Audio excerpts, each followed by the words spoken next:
Bon, peut-être avant de débuter, j'observe qu'il y a quand même un certain nombre de collègues européens dans la salle, ce qui me fait extrêmement plaisir. Cela dit, je voudrais préciser que ma présentation d'aujourd'hui, ma communication d'aujourd'hui va porter exclusivement sur le Québec.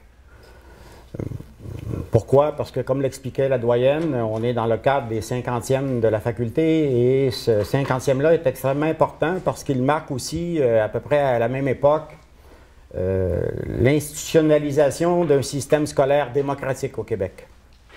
Et donc, aujourd'hui, je voudrais réfléchir à partir de différents constats et de différentes données sur l'état de la situation. On m'a demandé de parler du devenir enseignant aujourd'hui et demain, en traitant la situation actuelle et les défis du proche avenir. Ça fait quand même pas mal de choses. Donc, je vais aller assez vite. Ce que je me propose de faire aujourd'hui, fondamentalement, c'est d'articuler ou d'essayer d'articuler deux temporalités. Lorsqu'on parle d'aujourd'hui, on n'est pas aujourd'hui le 23 octobre 2015, là. Aujourd'hui, c'est la conjoncture ou la configuration d'événements qui définissent la situation dans laquelle se trouve aujourd'hui la profession enseignante et sa formation. Donc aujourd'hui, ça veut dire au Québec, là, dans notre histoire récente, c'est à peu près un espace historique de 25 ans, c'est-à-dire des années 90 à aujourd'hui, 2015. Au cours de ce quart de siècle qui vient de s'écouler, se sont mis en place des phénomènes extrêmement importants qui donnent une configuration particulière à la situation qu'on appelle aujourd'hui. Un des phénomènes les plus importants sur lesquels j'aurai à revenir, c'est le renouvellement de la profession enseignante. En effet, à partir des années 60-70, on a engagé énormément d'enseignants au Québec.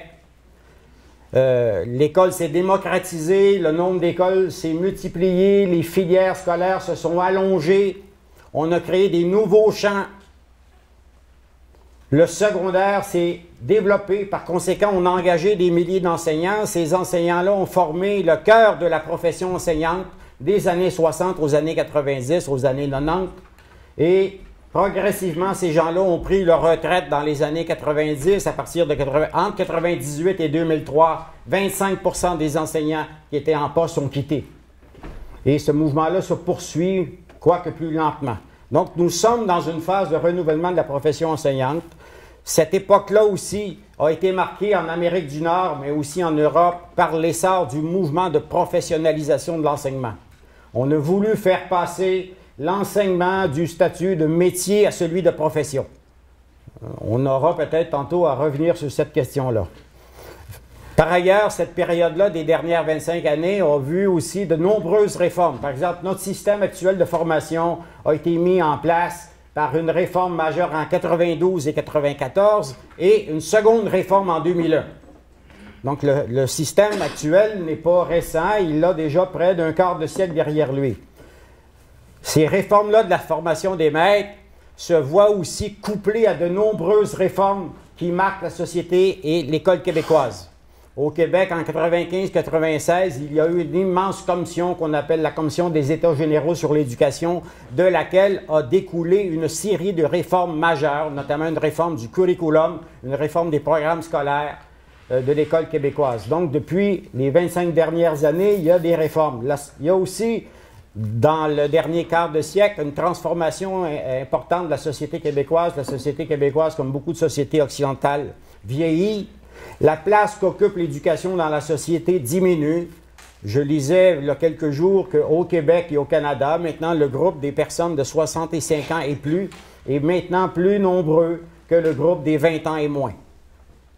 Donc, c'était exactement la situation inverse à l'époque de la Révolution tranquille dans les années 60. Donc, dans les dernières années, on a vu des transformations sur lesquelles, bien sûr, je ne peux pas m'attarder. Donc, aujourd'hui, c'est pas aujourd'hui le 23, c'est aujourd'hui une phase historique. Cette phase-là, je propose de l'articuler à une seconde temporalité qui est celle qui nous intéresse dans ce colloque d'aujourd'hui, c'est celle des trajectoires de vie des enseignants et des trajectoires de carrière. Devenir enseignant, il y a trois processus dans le fond. C'est choisir ce métier-là, s'y former, s'y préparer professionnellement et finalement s'y introduire pour exercer ce métier. Donc ces trois processus-là sont aussi temporels. Ils se déroulent le long d'une carrière. Ils se déroulent le long d'une trajectoire professionnelle. Donc ce que je souhaite, c'est précisément de coupler ces deux processus, ces deux évolutions temporelles. L'évolution récente de la profession, donc depuis 25 ans, en essayant de dégager des perspectives du proche avenir, en choisissant les trois phases comme cible de mon analyse. Ce que je vais essayer de faire avec vous, c'est d'identifier des continuités, des ruptures qu'on peut observer, mais à l'échelle de chacune des trois phases, c'est-à-dire dans le choix, dans la formation et dans l'exercice de la profession. De voir comment ces continuités affectent les trajectoires d'enseignants et d'enseignantes et aussi, par conséquent, de mieux comprendre les problèmes, défis et enjeux du proche avenir pour la profession enseignante. J'ai beaucoup de choses. Je vais aller rapidement. Et de toute façon, mes propos, j'imagine, vont être repris, vont être problématisés à l'occasion des ateliers, parce que les ateliers portent exactement sur les thèmes que j'aborde ce matin. Choisir son métier. Choisir son métier dans l'enseignement renvoie à un phénomène important, à une réalité importante, c'est ce qu'on appelle la socialisation pré-professionnelle. Donc, avant de se former, avant d'exercer son métier, il existe toute une phase de notre vie où on est membre d'une société, membre d'une famille, membre d'une culture, et le choix du métier s'exerce dans cette phase-là. Ça correspond à ce que les chercheurs appellent les apprentissages pré-professionnels. Donc, avant même de choisir, avant même de devenir enseignant, avant même de se former, on fait le choix de notre métier dans une phase de socialisation primaire à l'origine de la culture sociale des enseignants, de leur croyance, de leur représentation du métier, de leur vision de la formation. Donc, le choix du métier ne se déroule pas dans le vide, il se déroule dans une culture qui est celle de la personne et du milieu dans laquelle cette personne se situe. Pourquoi le choix du métier est-il important? Pourquoi cette phase dans laquelle se met en place pour des personnes le désir de devenir enseignant ou enseignante est important? Parce qu'on sait depuis longtemps que d'abord, l'enseignant, l'enseignante est une personne et que cette personne constitue un élément central des interactions avec les élèves. Donc, ce que je suis comme personne, mes représentations, mes émotions, mes croyances, mes attitudes par rapport aux enfants, tout ce qui s'enracine dans ma propre histoire de vie, joue un rôle central, d'une part dans le choix du métier, mais aussi plus tard dans l'exercice même de ce métier. On sait aussi que les cultures, les croyances, les représentations du métier acquises avant la formation sont souvent robustes et stables à travers le temps. Donc les jeunes enseignants qui nous arrivent à l'université, ils ne sont pas vierges. Ils sont porteurs de croyances, ils sont porteurs de représentations, ils sont porteurs de désirs par rapport à ce futur métier-là. Ce qu'on sait, c'est que ces croyances, ces désirs, ces représentations sont suffisamment fortes parfois pour résister à la formation. Elles fonctionnent un peu comme des filtres à travers lesquels ce qu'on essaie de faire en formation sont filtrés, triés, transformés, traduits. Enfin, parce que ces croyances, cultures, émotions, désirs induisent aussi certains types de rapports au métier, à la manière dont il est conçu et pratiqué. Au Québec comme ailleurs, le choix du métier soulève par conséquent un certain nombre de questions. Que savons-nous, nous, formateurs de maîtres, de nos étudiants? Que savons-nous de leur trajectoire antérieure, de leurs origines sociales, de leurs croyances, de leur culture et représentation du métier? Dans quelle mesure nos formations universitaires prennent-elles en compte ces réalités-là? Ou traitent-elles les étudiants et les étudiantes comme des esprits vierges? Dans quelle mesure nos formations exercent-elles vraiment un véritable travail de transformation de ces croyances, représentations, désirs acquis avant même la formation initiale? La question sur laquelle je voudrais m'attarder, c'est est-ce que le personnel enseignant au Québec a-t-il réellement changé depuis un quart de siècle? Y a-t-il continuité ou rupture entre les générations d'enseignants? Je voudrais m'attarder sur un certain nombre de phénomènes. En 2012-2013, avec une stagiaire postdoctorale, Véronique Jobin, nous avons réalisé une enquête pan-québécoise auprès de tous les finissants de tous les programmes de formation des maîtres, primaires, secondaires. Donc, ce n'est pas des enseignants d'exercice, mais c'est ceux et celles qui vont rentrer dans la profession, qui ont déjà commencé à rentrer parce que c'est fini, ça en 2012, les interrogeant sur un certain nombre de rapports au métier et aussi sur leurs origines sociales. Mais avant d'aborder ces questions-là, je voudrais vous dire, l'enseignement au Québec demeure toujours un métier de femme, et de plus en plus un métier de femme. Ça fait longtemps que c'est un métier de femme. Depuis le 19e siècle, l'enseignement s'est féminisé. Dans les années 40, 50, et un peu au début des années 70, lorsque l'ordre secondaire s'est développé, il s'est masculinisé un peu. Mais depuis ce temps-là, il a recommencé à se féminiser. C'est non pas typique du Québec, c'est une tendance internationale. L'UNESCO vient de sortir des chiffres sur la féminisation de la profession. Mais au Québec, c'est extrêmement important. C'est une tendance massive. Donc, il y a continuité forte.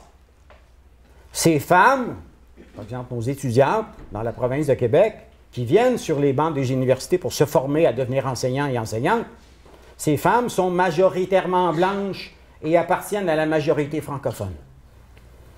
Il y a bien sûr des gens de différentes origines culturelles, notamment à Montréal.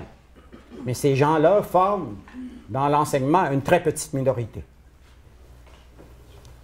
Comme dans la génération antérieure, l'enseignement représente pour la majorité d'entre elles, de ces jeunes femmes, une voie de mobilité sociale.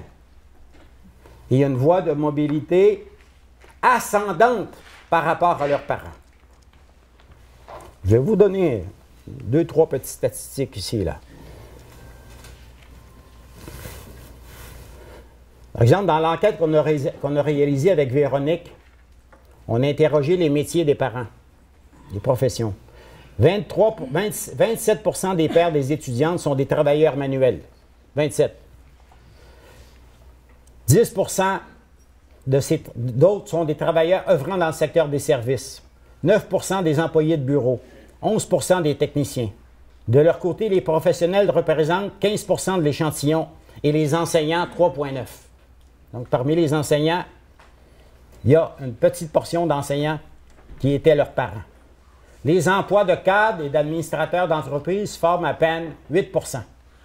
Pour les maires, on compte 28% d'employés de bureau, 16% de travailleuses manuelles, 19% de techniciennes, 5% d'enseignantes. Les professionnels constituent 11% de l'échantillon et les administratrices seulement 5%. En ce qui a trait à la scolarité des parents, près de 18% des pères des étudiants et des étudiantes n'ont pas complété leur cours secondaire. 24% ont un diplôme d'études secondaires. 28% ont commencé un diplôme d'études collégiales, donc avant l'université. Pour les mères, 11% n'ont pas d'études secondaires. 25% ont terminé leur secondaire. 35% ont commencé un diplôme d'études collégiales. Ainsi, bien que la scolarité des parents de nos étudiants en formation des maîtres soit légèrement plus basse légèrement plus hausse que celle de la population, on constate tout de même que 70% des parents n'ont pas été à l'université et que près de 40% d'entre eux n'ont aucun diplôme d'études postsecondaires. Donc c'est un phénomène important. C'est-à-dire que nos enseignants et nos enseignantes qui viennent sur les bancs de l'université ont une vision de la profession comme un outil, un levier de mobilité sociale par rapport à leurs parents. Et ce phénomène-là était vrai dans les années 80, il était vrai dans les années 60 et vrai dans les années 50. Donc, il y a une forte aussi continuité sur ce plan-là. On a interrogé les enseignants, les futurs enseignants sur le choix du métier. 42% des enseignants ont des enseignantes ou des enseignantes dans leur famille. Donc, c'est ce qu'on appelle en sociologie des professions l'auto-recrutement. Donc, les influences socialisatrices exercées par l'environnement familial sur le choix du métier.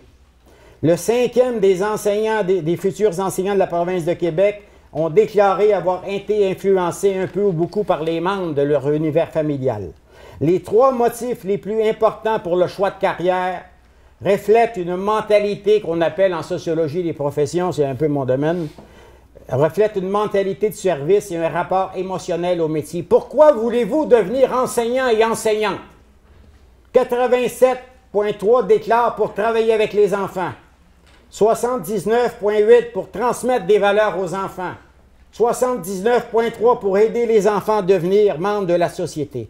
Par conséquent, le rapport aux enfants est fondamental. Le rapport des enseignants à leur métier n'est pas un rapport intellectuel. Il est d'abord un rapport émotionnel et relationnel. Voici une anecdote. Dans un cours de 257 étudiants, on propose 2 scénarios. C'est une anecdote rapportée par un collègue. 2 scénarios. Quel est votre objectif comme enseignant et enseignante? Permettre à l'élève de découvrir le monde et de raffiner sa vision du monde par la connaissance. Ou voir au bien-être de l'élève. 250 mains, 57 mains sont levées pour dire « voir au bien-être de l'élève ».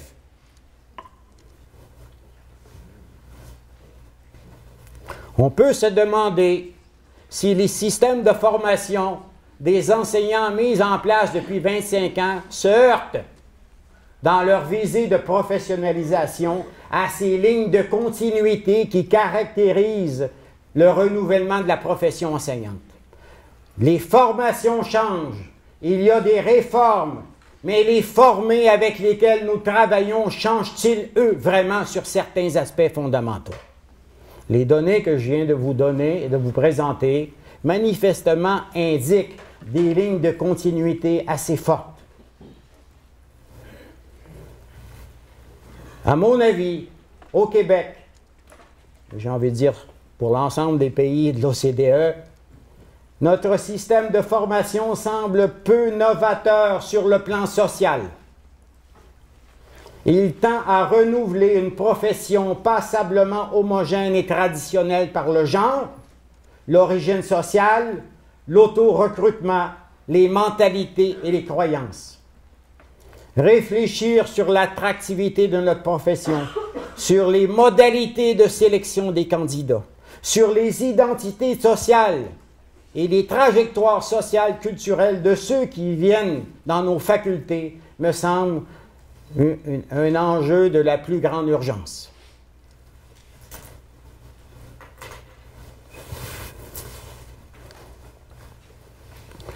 J'aborde la seconde phase, la formation. La formation, contrairement à ce qu'on croit souvent, ne se limite pas à faire apprendre des connaissances ou des compétences. La formation, surtout la formation universitaire, remplit une triple fonction. D'abord, elle fournit bien sûr des savoirs professionnels. Sa prétention, c'est de faire acquérir une base de connaissances professionnelles. Cette base est constituée de connaissances, de compétences nécessaires à l'exercice du futur métier d'enseignant, d'enseignante. Cependant, la formation a aussi une fonction de protection. Une formation universitaire, compte tenu de ses coûts et de sa durée, on parle de 4 ans au Québec, c'est-à-dire 4 ans à l'université, ce qui fait quand même une durée de scolarité de 17 ans, ce qui était l'équivalent des anciens diplômes de 2e cycle, des licences qu'on avait avant. Là. Cette formation-là, on ne la fait pas dans l'espoir que n'importe qui peut prendre notre place. On l'a fait dans l'espoir que cette formation-là va protéger le marché du travail enseignant dans lequel nous sommes. Le protéger contre les charlatans, les faux enseignants, les enseignants sans formation, les enseignants avec des formations strictement disciplinaires qui pensent qu'ils peuvent enseigner à n'importe qui. Et finalement, la formation, une troisième fonction, une fonction de socialisation. Elle socialise les futurs enseignants, enseignantes dans le cadre d'une culture commune. Donc, on n'est pas juste ici pour faire acquérir des connaissances et des compétences. On est aussi à l'université pour proposer à nos enseignants un ethos professionnel, c'est-à-dire un certain nombre de valeurs, de croyances fondamentales par rapport aux enfants et au rôle de l'éducation dans l'école contemporaine.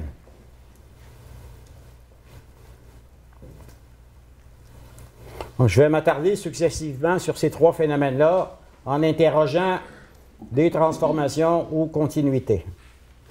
Bon, d'abord, la formation comme expertise. Est-ce que nous formons mieux nos enseignants qu'il y a 25 ans? Moi, je pense que oui. On a mis en place des réformes extrêmement positives. Par exemple, la formation des maîtres au Québec est davantage unifiée qu'elle était. Elle est davantage contrôlée. Elle est mieux encadrée. Elle est évaluée.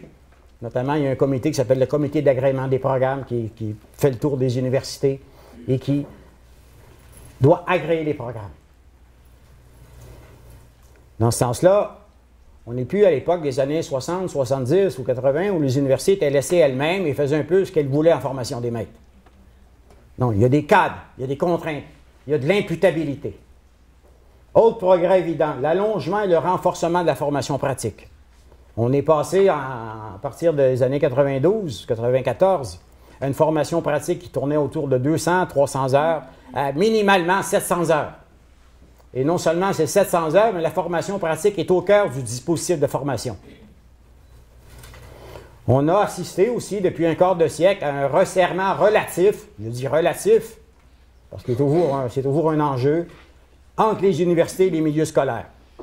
Les milieux scolaires accueillent nos stagiaires et nous accueillons dans l'université de nombreux représentants du milieu scolaire, à commencer par les maîtres associés, les enseignants qui accueillent nos stagiaires. Finalement, on a mis en place en 2001, mais c'était déjà un peu à l'ordre du jour en 1994, un référentiel de compétences, ma foi, sérieux, systématique, conceptualisé, avec un argumentaire puissant qui a été traduit en quelques langues et qui reprend et recoupe et enrichit des référentiels qu'on trouve aussi bien aujourd'hui en France, en Suisse qu'en Belgique.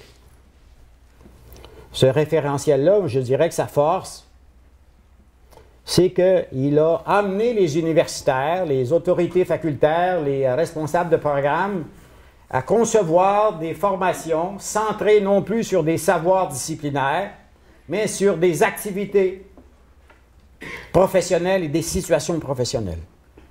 Non, comme diraient les administrateurs, le core business, là, c'est la formation pratique et les compétences professionnelles, et en principe, les disciplines doivent s'arrimer à ces situations-là. Donc, c'est quand même des ruptures importantes, c'est des changements importants qui ont transformé, qui ont bouleversé, non sans résistance, et résistance qui continue encore, le paysage de la formation comme expertise. Cependant, 25 ans plus tard, on s'aperçoit qu'il y a encore des situations problématiques. Je vais en identifier un certain nombre.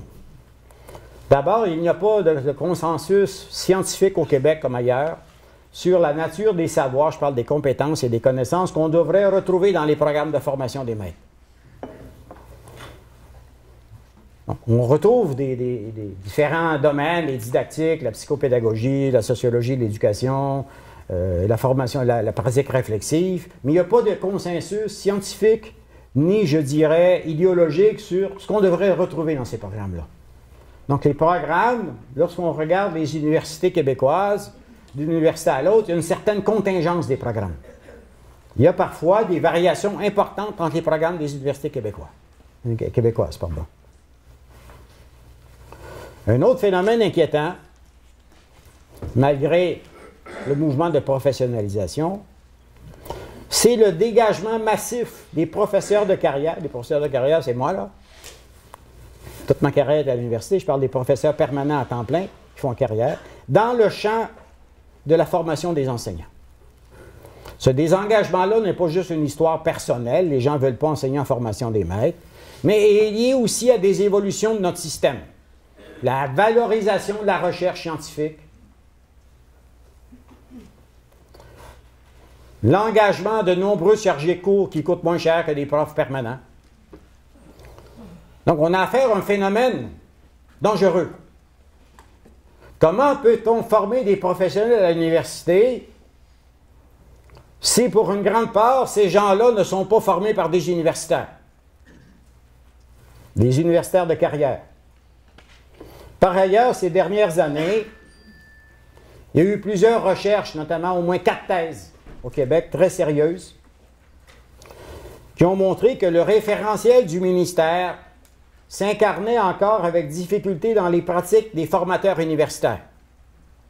On parle des compétences, on les met dans nos plans de cours, on en discute, mais quand vient le temps de les opérationnaliser, des mobiliser dans les cours, les stages, ce n'est pas simple. Et la réforme de la formation des maîtres initiée en 92 et en 2001 ne se remettent pas des compétences. Elle touche des choses fondamentales en formation. Par exemple, la formation à la réflexivité, ou celle du pédagogue cultivé, qui me semble aujourd'hui l'enfant pauvre des programmes.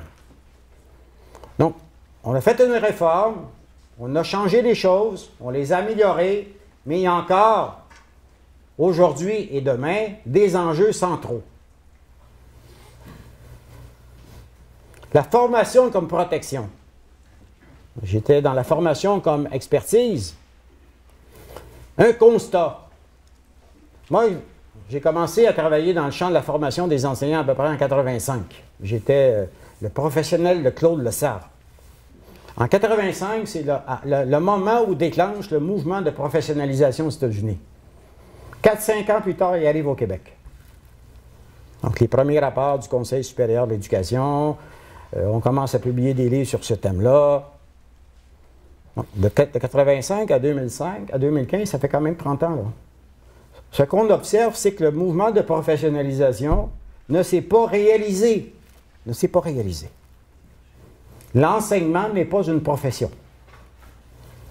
Par exemple, les enseignants en exercice dans les écoles de la province de Québec exercent un très faible contrôle sur leur formation, mais aussi un très faible contrôle sur les entrants, c'est-à-dire sur les nouveaux enseignants et enseignantes qui rentrent dans le métier, dans la profession.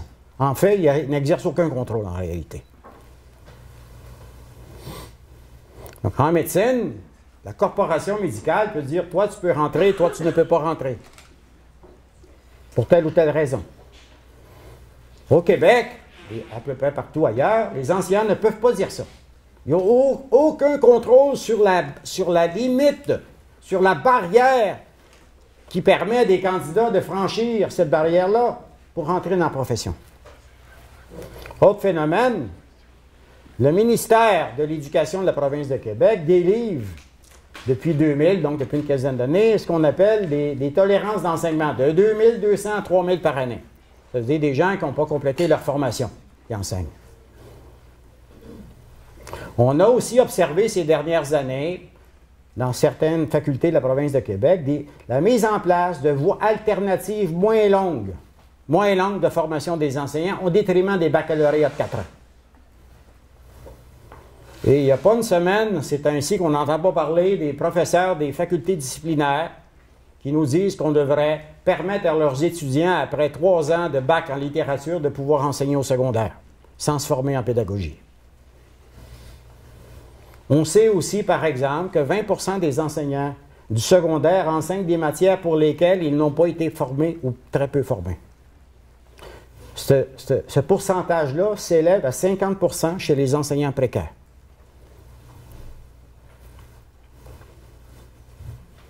Finalement, dernier élément sur la formation initiale. La formation initiale, comme je le disais, c'est pas juste acquérir des connaissances et des compétences. C'est aussi une phase de socialisation professionnelle, c'est-à-dire une phase de construction de l'identité et d'adhésion aux valeurs de la profession. La question est de savoir, est-ce que nos étudiants au Québec s'identifient-ils vraiment à leur formation et plus largement à l'université? Nous, formateurs et formatrices d'enseignants et d'enseignantes, nous sommes-nous rapprochés de nos étudiants depuis 25 ans sur le plan de l'éthos? Au-delà des connaissances et compétences que nous souhaitons transmettre et faire acquérir à nos étudiants, quelle valeur représentons-nous pour eux? Quel modèle d'éthique professionnelle représentons-nous pour eux?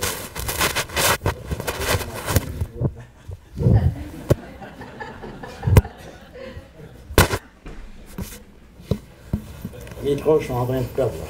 Une seconde. Je vais l'attacher ici parce qu'il fait très chaud en avant. Je ne sais pas s'il fait chaud en bas assis. C'est sur ma cravate.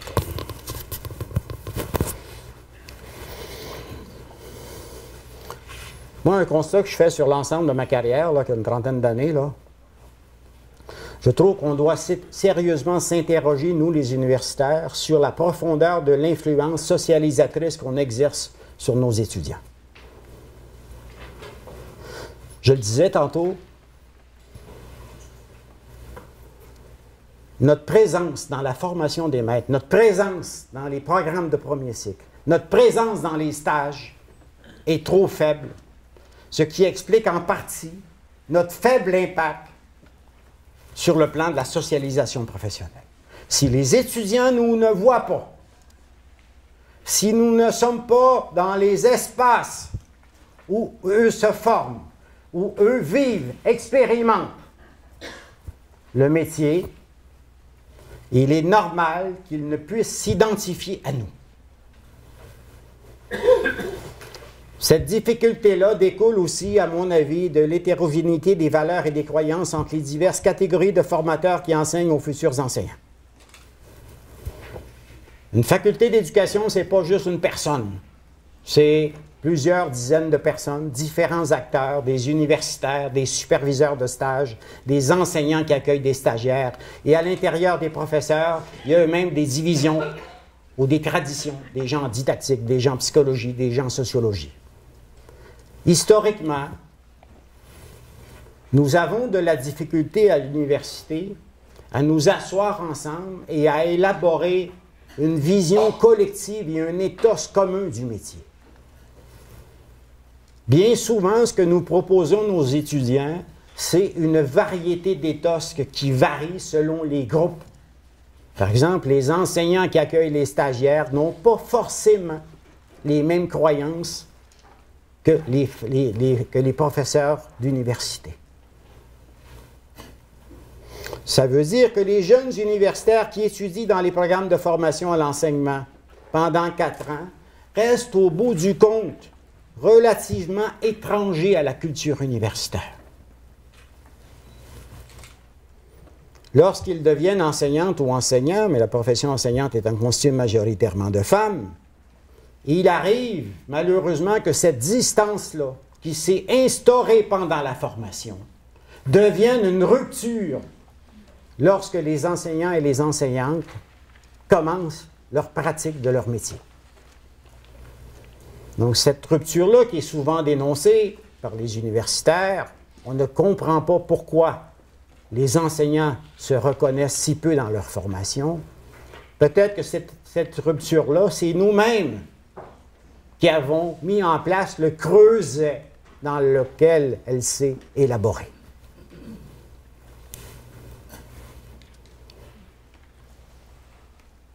J'aborde la dernière phase.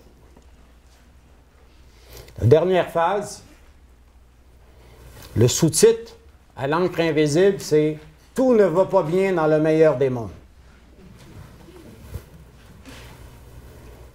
Le Québec fait partie du Canada et une société, une des plus riches du monde. Dans tous les classements internationaux sur la qualité de vie, sur la démocratie, le Québec et le Canada est toujours classé dans les 5-6 premiers pays. Notre système d'éducation à l'étranger est extrêmement valorisé. Lorsqu'on regarde les palmarès PISA, on est toujours parmi les meilleurs.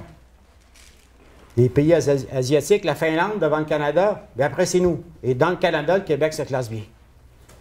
Donc, lorsqu'on regarde la société québécoise de l'extérieur, comme un étranger qui ne vit pas ici, tout va bien. Lorsqu'on la regarde de l'intérieur, à partir d'un certain point de vue, tout ne va pas si bien.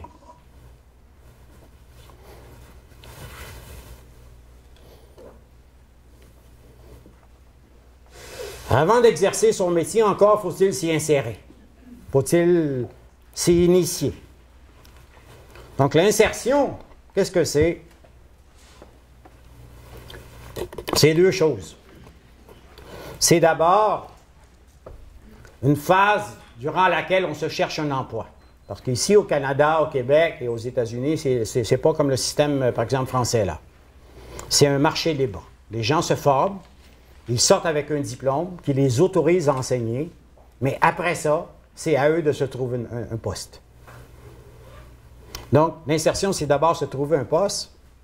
Et une fois qu'on a trouvé un poste, c'est apprendre ce métier-là.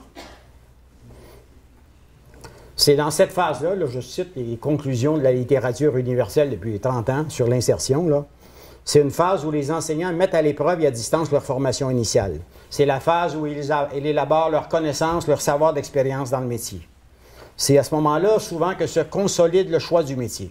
Parce que choisir le métier avant de l'exercer, souvent, on découvre dans les premières années que ce choix-là était manifestement mauvais. Parce qu'il débouche aujourd'hui, pour certaines personnes, sur des expériences douloureuses et certains abandonnent le métier. C'est aussi la vie à la socialisation des établissements et aux divers aspects du travail enseignant. Travailler dans une école, il y a 1000 détails à apprendre.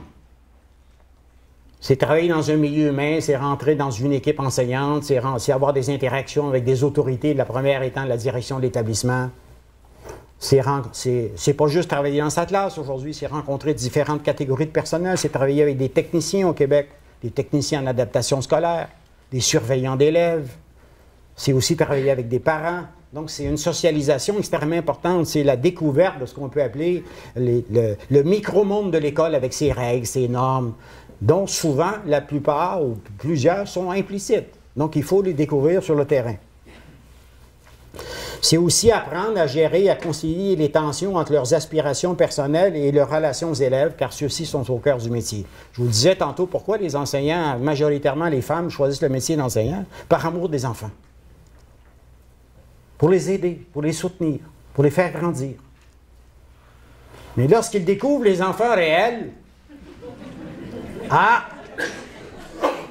c'est un gouffre parfois entre les idéaux et certains petits monstres qu'ils ont devant elles. Et donc, il y a une réévaluation de son propre idéal et de son propre choix.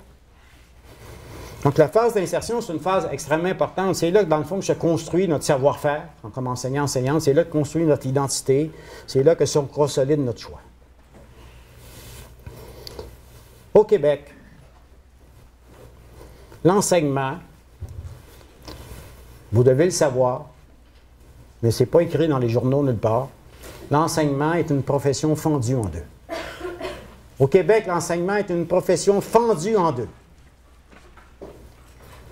Il y a 103 000 enseignants et enseignantes dans la province de Québec. Là, je parle du primaire et du secondaire seulement.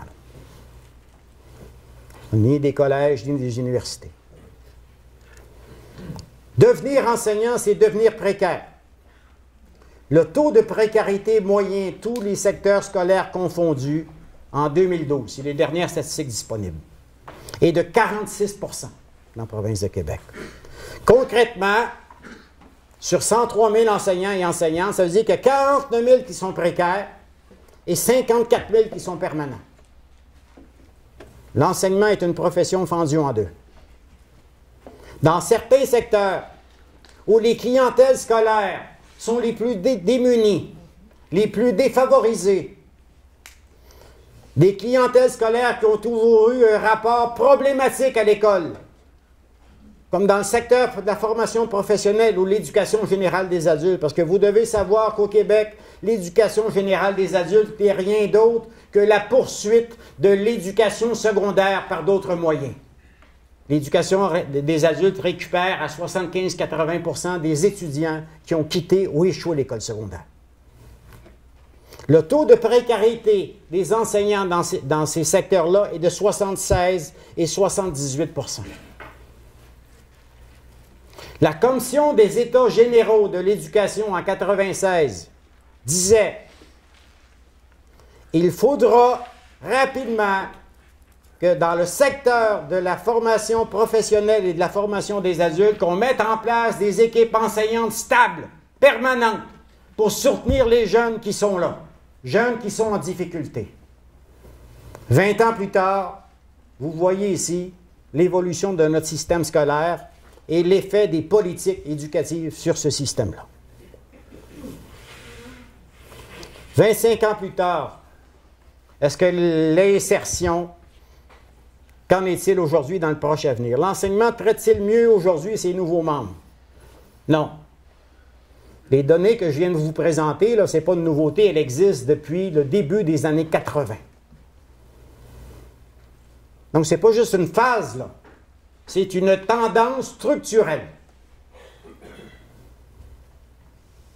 Le taux de décrochage des nouveaux enseignants, selon des différentes sources statistiques plus ou moins fiables, parce que le ministère ne sort jamais de données là-dessus, c'est autour de 15 à 20 %.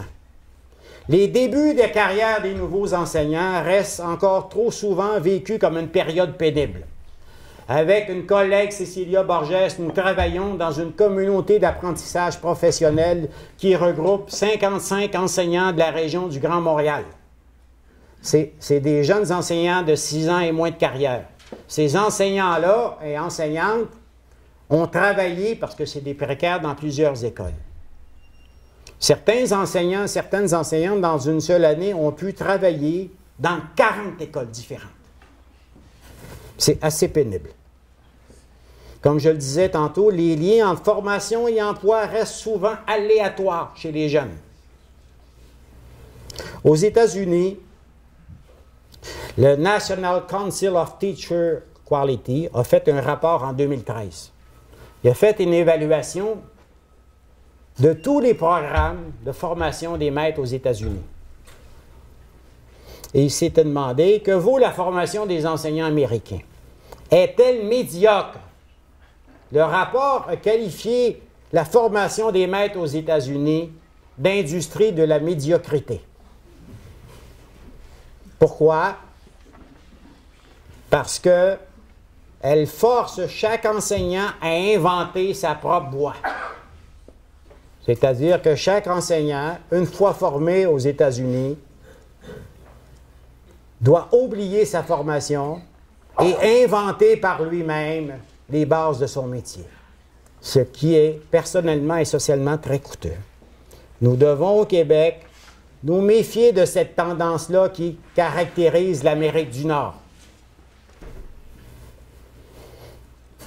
L'enseignement est une profession fendue en deux. Comment s'exerce-t-il aujourd'hui? C'est une profession fendue en deux dans une école à 2 vitesses. Là, je vais me centrer sur Montréal, la grande région de Montréal. Montréal, c'est 4, on a dépassé le cap du 4 millions en juillet dernier. C'est la moitié de la province de Québec. La moitié de la province de Québec est à Montréal. Que sait-on de l'école au Québec et à Montréal? On sait que dans le Grand Montréal, 30 % des élèves du secondaire vont au privé. 50 % des élèves du secteur anglophone vont au privé, vont dans des établissements privés. Et je ne parle pas ici des quelques centaines d'écoles publiques élitistes ou offrant de nombreuses filières enrichies ou particulières. Cela veut dire concrètement, en termes de statistiques, que dans la région du Grand Montréal, un gros 35 % des écoles publiques et de leurs élèves sont confrontés à la pauvreté, au décrochage et à l'échec scolaire. Précarisation de l'enseignement et fragilisation de l'école publique sont les deux faces de la même médaille. La façon dont une société traite ses enfants, la façon dont elle les divise, se répercute directement sur la manière dont elle traite ses enseignants. Précarisation et privatisation sont les deux faces de la même médaille. Ces phénomènes-là ont un impact énorme sur le parcours scolaire des jeunes au Québec. Je vais citer des données de collègues Christian Marois et de Canisius, qui ont été présentées au Conseil supérieur de l'éducation et qui font l'objet d'une parution. Voici des données sur le taux d'accès des étudiants québécois à l'université. Donc, je vous parle de nos étudiants, là. J'ai mis en rouge les élèves qui fréquentent des écoles privées ont un taux d'accès. 60% des élèves qui vont au privé vont à l'université. 51% des élèves qui fréquentent le public enrichi ou le public élitiste vont à l'université. Mais seulement 15% des élèves qui fréquentent des programmes réguliers de l'école publique vont à l'université. Nous sommes en face ici d'un phénomène de reproduction et d'amplification des inégalités qui est extrêmement dangereux. Il faut cesser de croire que nous, à l'université, nous sommes indemnes de cette situation-là. Nous préparons des enseignants pour travailler dans ce monde-là. Enseigner dans l'école publique, je pense qu'enseigner dans l'école publique au Québec est devenu plus difficile au cours du dernier quart de siècle. Plus difficile, je ne vais pas rentrer dans les détails, à cause de la mosaïque des publics scolaires. Mosaïque des élèves, des familles. À cause que l'école n'est plus seulement un milieu d'instruction, mais un véritable milieu de vie où on prend en charge l'ensemble des élèves, l'ensemble de leurs besoins. Plus difficile parce que les objectifs qu'on assigne aux enseignants sont plus lourds. Il ne s'agit plus simplement d'instruire, mais d'éduquer, de qualifier. Les programmes scolaires, au fil des décennies, se sont alourdis, complexifiés. On a vu apparaître dans l'école de nombreux acteurs scolaires, des professionnels, des techniciens, des psychologues, qui font en sorte que les enseignants dorénavant ne travaillent plus seulement avec les élèves, mais aussi avec d'autres acteurs scolaires. Ce qui amène beaucoup d'enseignants à se demander pour qui je travaille au bout du compte, pour mes élèves ou pour les autres. Donc, il y a un déplacement du temps qui était consacré à l'apprentissage des élèves à du collectif. On fait l'hypothèse que ce déplacement de temps devrait être positif, puisque le collectif devrait améliorer l'apprentissage des élèves, notamment en termes de coordination, de travail dans l'équipe école, de cohérence de l'action commune. Mais ce n'est pas toujours le cas. Le collectif est parfois un bouffetant pour les enseignants. Et finalement, je parlais de l'éthos du métier. L'éthos du métier d'enseignant, c'est croire à l'éducabilité des élèves. C'est croire qu'un enseignant et une enseignante, je peux faire la différence.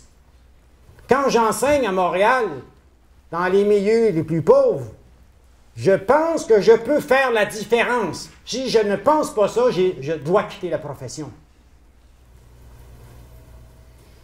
Mais quand je dis ça, je crois que je peux faire la différence, c'est qu'année après année, je suis confronté à des situations d'échec, à des situations d'exclusion, à des situations de pauvreté.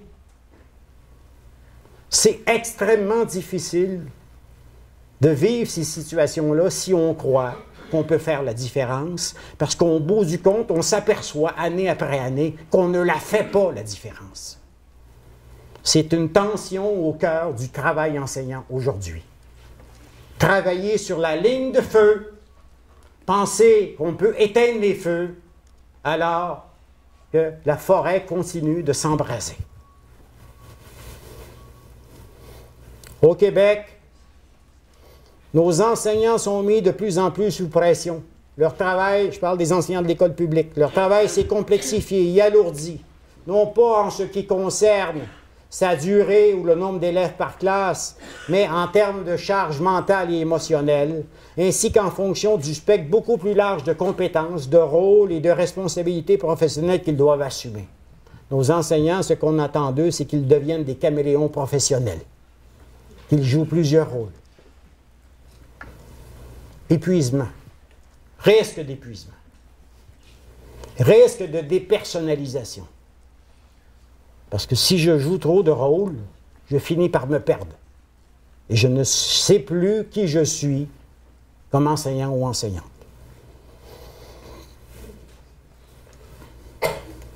Je vais conclure. La professionnalisation de la formation des enseignants au Québec depuis 25 ans. C'est un projet en marche, mais c'est un projet largement inachevé. C'est inachevé. Ce qu'on a fait à l'université, il y a des choses intéressantes. Mais il faut garder à l'esprit que ce projet de professionnalisation-là n'est pas terminé. Au contraire, il est inachevé. On doit se demander sérieusement si ce qu'on nous demande, si ce que le ministère nous demande, de former des professionnels de l'enseignement pour une profession qui n'existe pas, est-ce que c'est possible? Peut-on former des professionnels pour une profession qui n'existe pas? Une profession fendue en deux dans une école à 2 vitesses. Est-ce qu'on peut prétendre, nous, former des professionnels à l'université pour une profession qui n'existe pas? C'est une des épines qui fait souffrir les facultés des sciences de l'éducation. Au-delà du discours sur les compétences, au-delà de l'agrément de nos programmes, au-delà de la cohérence de nos formations, je crois sincèrement que nous aurions intérêt à nous demander, nous formons des enseignants, oui, mais pour quelle école? Pour quelle société? Voulons-nous former des enseignants au service de tous les enfants sans distinction ou pour une école fonctionnant à 2 vitesses, une école de ségrégation, voire une école d'apartheid? Quelle est aujourd'hui et demain notre responsabilité sociale, nous, formateurs universitaires, par rapport aux enfants et aux enseignants de l'école publique? Que reste-t-il de notre conscience critique et sociale? Et ce qui en reste, comment le mobiliser dans nos programmes, dans notre formation et auprès de nos étudiants et étudiantes? Je vous remercie.